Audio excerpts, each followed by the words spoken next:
¿Alguna vez te has preguntado por qué algunas iglesias no crecen? Y me refiero a crecer espiritualmente, no a crecer en tamaño de congregación y en el tamaño del edificio, sino crecer en conocimiento, como dice la palabra de Dios en 2 de Pedro 3:18.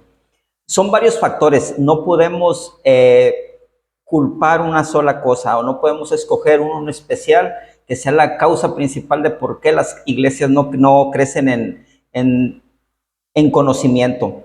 Pero si hay algo de lo que te puedo hablar en este momento es el no ser discipulados. Escucha esto, no ser discipulados. El no conocer realmente a nuestro Señor Jesucristo, como dice la palabra de Dios en 2 de Pedro 3:18. Desafortunadamente, y esto, como te comento, nunca es bueno generalizar ni decir que en todas las iglesias es igual, pero desafortunadamente en la mayoría de las iglesias la congregación sabe cuándo los pastores conocieron de Dios, saben cuándo los pastores han recibido sanidades, han recibido milagros. Si tú le preguntas a la mayoría de la congregación, saben toda la vida, toda la historia de los pastores, se la saben de memoria y hasta se emocionan cuando se las cuentan. Pero les preguntas algo de la palabra de Dios, les preguntas algo de mi Señor Jesucristo y no tienen la más mínima idea de quién es Jesucristo, porque como nunca se les ha predicado, nunca lo han conocido, nunca han sido discipulados. Es por eso que vemos en las iglesias como un domingo pasa alguien y te pide ofrenda y el siguiente domingo pasa alguien diferente y te pide diezmo. ¿Por qué? Porque no han sido discipulados. Cada quien anda por su lado, cada quien cree en lo que cree más conveniente dentro de la misma iglesia. Y a los líderes, a los pastores no les importa que estén discipulados para que todos estén caminando en el único camino que es de seguir a mi Señor Jesucristo, ¿verdad? Muchas veces vemos también que cada quien ora a su manera, que cada quien ora como cree que es correcto, porque nunca se les ha enseñado cómo deben de orar. ¿Cuál es la manera correcta de orar? Es por eso que en la mayoría de las iglesias cada domingo se practican herejías al tal punto de que las iglesias las ha practicado, la congregación ha practicado tanto esas herejías que cuando llega alguien y les dice eso no es de Dios, eso no viene en la palabra, eso es una herejía, se enojan y lo defienden de tal manera porque así se los han enseñado. ¿Por qué? Porque tienen nulo conocimiento de la palabra. ¿Por qué? Porque nunca han sido discipulados. Hoy te hago dos preguntas antes de seguir avanzando. Esta es la primera pregunta, ¿tú estás siendo discipulado en tu iglesia o solo te dan palabrería para que salgas motivado de la iglesia o para que salgas sintiendo bonito? La otra pregunta sería, ¿en tu iglesia creen en la Trinidad de Dios o son unicitarios? Qué interesante pregunta, ¿verdad? Tal vez algunos de los que vayan a escuchar este video, estén escuchando este video, no sepan ni de lo que les estoy hablando, ¿verdad? Y no va a faltar el que tenga mucho conocimiento, hay de todo, gloria a Dios. Si bien es cierto que en ninguna parte de la Biblia se menciona la palabra Trinidad, podemos ver en el Antiguo Testamento y podemos ver en el Nuevo Testamento cómo se habla de ella sin mencionar esa palabra. Y podemos ver desde el principio de la Biblia, desde el libro de Génesis en 1:26 dice la palabra de Dios, Génesis 1:26. Entonces dijo Dios, hagamos al hombre a nuestra imagen conforme a nuestra semejanza. Ahí claramente vemos cómo Dios dice, hagamos. Dios está hablando en plural, refiriéndose a nuestro Señor Jesucristo que estaba con él. La palabra de Dios en Génesis 1:2 dice, Génesis 1:2 dice, y el Espíritu de Dios se movía sobre la faz de las aguas. Aquí nos está hablando de quién, del Espíritu Santo de Dios, ¿verdad? Gloria a Dios. Estos dos versículos deberían de ser suficientes para que pudiéramos entender y creer en la veracidad de lo que es la Trinidad, porque aquí nos está mencionando tres diferentes personas, que es Dios Padre, nuestro Señor Jesucristo y el Espíritu Santo de Dios, ¿verdad? El Hijo unigénito. Y estamos viendo ahí que no es el mismo, está hablando en diferente, ¿verdad? No está hablando que sean la misma persona.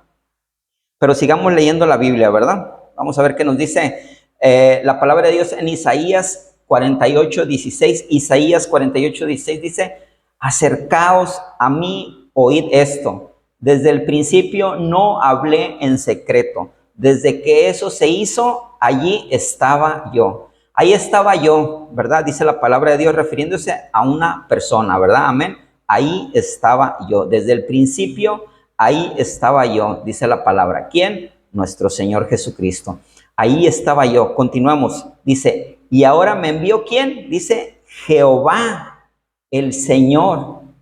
Dice Jesucristo, ahí estaba yo y ahora me envió Jehová. ¿Quién lo envió? El Padre. O sea, está hablando de dos ahí. Ahí ya tenemos a Jesús Hijo, a Dios Padre y termina diciendo, y su Espíritu. Gloria a Dios. Ahí tenemos al Espíritu Santo de Dios.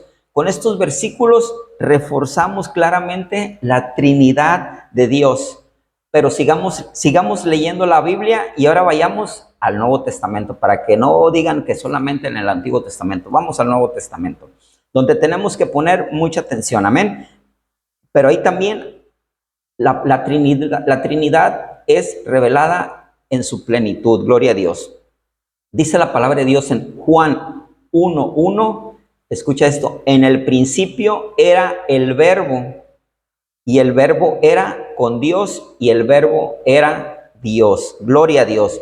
Son muchos los versículos en los que se refieren a mi Señor Jesucristo como el Verbo hecho carne. Y en este versículo vemos cómo en el principio, cuando sea que haya sido el principio, no vamos a entrar en ese detalle ahorita, en ese punto, era el Verbo, dice, ¿verdad? Nuestro Señor Jesucristo estaba, ¿desde cuándo?